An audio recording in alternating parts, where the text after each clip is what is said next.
This coming Sunday at 1:25 Pacific Standard Time, the Atlanta Falcons, the Dirty Birds, they come into town to take on the Seahawks in Seattle, Washington, and it's a very exciting game for a lot of reasons. The Atlanta Falcons are in a very similar situation to the Seahawks. I haven't looked at their draft capital situation or their salary cap situation, but they have some really great young talent, and it looks like they're going to try to get right in this game, coming off of a tough loss to the Rams in which they were very scrappy.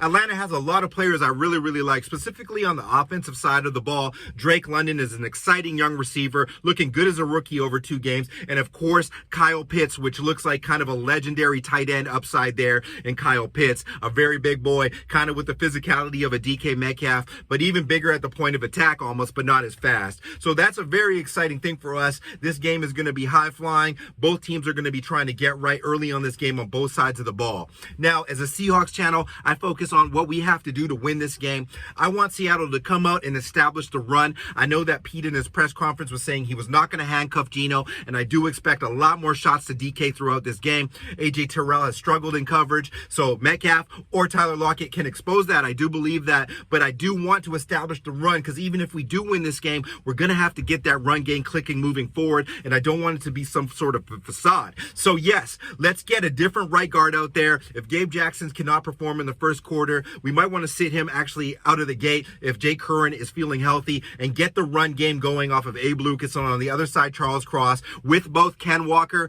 and the starting running back Rashad Penny, who I have high expectations for. I saw the burst, the wiggle. Did you know against the San Francisco 49ers, the Seahawks only ran the ball a grand total of 11 times and had no outside zone runs? They had 0 outside runs. That is unheard of. I believe that the Atlanta Falcons have a great run defense, but they are exploitable at the point of attack, and we got to get that going. Secondly, we need to get some push in the interior of the defensive line. We are not getting that. If we get that push, it's going to free up the linebackers and the safeties to come up and tackle and make the plays they need to. Not only do we need to get the push, we need to tackle fundamentally sound, get back to business. The turnovers will come. I know these guys are young and excited, but we need to stop trying to just blow people up on every play. Let's get them down. Let's get them off the field and take our shots and take our opportunities to pop the ball out when they present themselves. That's what the legendary Seahawks defenses have done, and I'm sure Pete Carroll is really on top of that with the young players specifically. We got to get Jordan Brooks tackling properly. We got to get Darrell Taylor figuring out where he wants to be on this field. Those can be the leaders of this defense, and if they lead the way in this game early, I think it's going to look good defensively. Another thing I'm hoping the Seahawks can do is get some pre-snap motion going.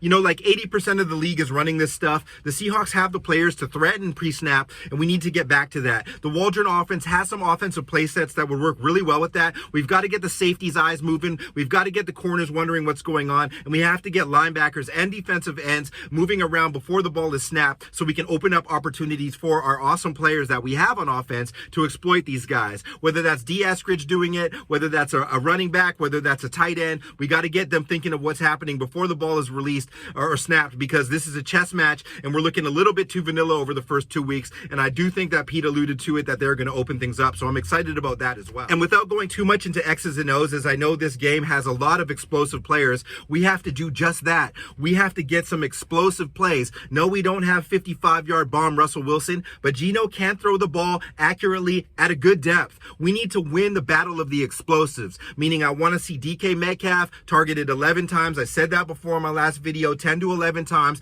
and I want to see some of those targets downfield, specifically on 2nd and 5 or 3rd and 10. Let's take a shot. I don't think they have the safeties or the corners to threaten DK Metcalf throughout the whole game. Eventually, that egg is going to crack. But shout out to the Atlanta Falcons defense. They're no joke. I'm not saying they're a joke at all. I really like what their franchise is doing, but they're not quite there yet, specifically in their secondary and coverage. So I think we can really take advantage of that. Also, let's get some more of the stuff going to the running backs. I want to see Ken Walker Jr. involved, and I want to see Rashad and DJ actually involved in the passing game. Let's threaten these teams as they try to press us off the line. Let's check it down in a rhythmic passing situation so that we can get some yak. Yak is going to be critical. Lastly, we cannot play scared or or timid at any point in this game. I want all gas, no brakes in this game. That does not mean trick plays or playing recklessly. It just means that when our shots are there, let's take them. If we go down in this game early or we get a big lead early, I just don't want to see us play apprehensive and go back to that old kind of bend but don't break Norton style philosophy. I want to see these young players play aggressive, prove to themselves that they can be a dominant defense in the NFL, which I really truly believe they can. It's not that these guys are pushovers. You have to be careful. Kyle Pitts is nasty. Drake London looks nasty. They got Algier there. I don't know how to pronounce his name at RB.